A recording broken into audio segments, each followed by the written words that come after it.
નકલી બિયારણ પર જામનગરના ખેડૂતોએ પણ પોતાનો મત વ્યક્ત કર્યો। તેમણે કહ્યું તેનાથી ખેડૂતો પાયમાલ થાય છે। ગુજરાત ફર્સ્ટની મુહિમનો પણ ખેડૂતોએ આભાર માન્યો।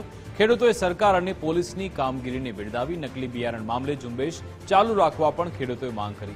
નકલી બિયારણનો ભોગ બનેલા ખેડૂતોની હાલત કંગાળ થઈ રહી છે। સરકાર સાચી દિશામાં કામગીરી કરી રહી છે તેવું ખેડૂતોએ કહ્યું।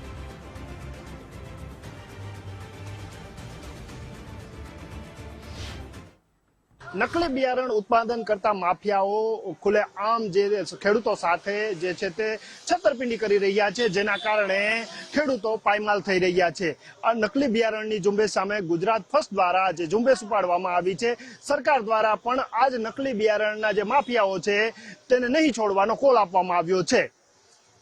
ગૃહ વિભાગે પોલીસને છૂટો દોર આપીને આ જે નકલી બિયારણ માફિયાઓ છે તેની સામે તૂટી પડવાના આદેશો કર્યા છે। તો સાથે સાથે ગુજરાત ફર્સ્ટ પણ મેદાને છે। ખેડૂતોને ન્યાય અપાવવા માટે ગુજરાત ફર્સ્ટ પણ મેદાને આવ્યું છે। આપણી સાથે ખેડૂતો છે તેની સાથે વાત કરશું। તમારું કયું ગામ છે અને નકલી બિયારણ સામે ગુજરાત ફર્સ્ટ દ્વારા ઝુંબેશ ઉપાડવામાં આવી છે, પોલીસ દ્વારા કામગીરી કરવામાં આવી રહી છે, શું કહેશો? મારું ગામ નારાયણપુર છે। હું મધુકાંત બોલું છું, ખેડૂત છું। અગાઉ સરકાર છે ને આના માટે બહુ એટલું બધું વિચારતી નહોતી નકલી બિયારણ માટે। અત્યારે સરકાર બહુ સ્ટ્રિક્ટ થઈ ગઈ છે। નકલી બિયારણ આવતા ખેડૂતોને બહુ નુકસાની થતી, કોઈ જવાબ પણ ન આપતું એમ। હવે સરકાર સહી અત્યારે જે બહુ આ નકલી બિયારણ માટે થઈને ઝુંબેશ લીધો છે એમાં ખેડૂતોને ફાયદો છે અને આના માટે સરકાર જેટલી ઝુંબેશ લે એના માટે અમારું અભિવાદન છે સરકારશ્રી તરફથી એમ। અમારી ચેનલને શું કહેશો? તમારી ચેનલનો ખૂબ ખૂબ આભાર। આના માટે થઈને તમને ધન્યવાદ એમ। દાદા, તમારું કયું ગામ છે અને નકલી બિયારણમાં ભૂતકાળમાં એવા કિસ્સાઓ સામે આવી ચૂક્યા છે, ખેડૂતને કઈ રીતના નુકસાની થાય છે?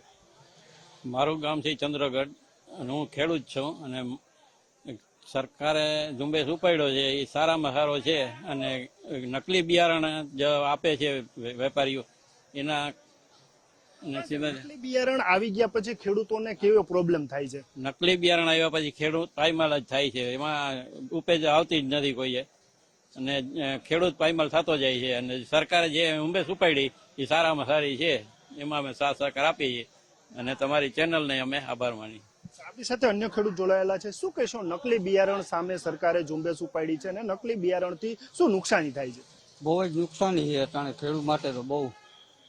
સરકારે ઝુંબેશ ઉપાડી છે, અમારી ચેનલે ઝુંબેશ ઉપાડી છે, શું કહેશો? બહુ ધન્યવાદ તમારી ચેનલને। તો આ તો જામનગરના ખેડૂતો કે જે નકલી બિયારણ માફિયાઓ સામેની ઝુંબેશ છે તેની સામે જે છે તે ખેડૂતો ધન્યવાદ કહી રહ્યા છે। સાથે સાથે ગુજરાત પોલીસને સાથે રાખીને કામગીરી કરવામાં આવી રહી છે તેને પણ ધન્યવાદ કહી રહ્યા છે। કેમેરામેન હિરેનની સાથે નથુ આહિર, ગુજરાત ફર્સ્ટ, જામનગર।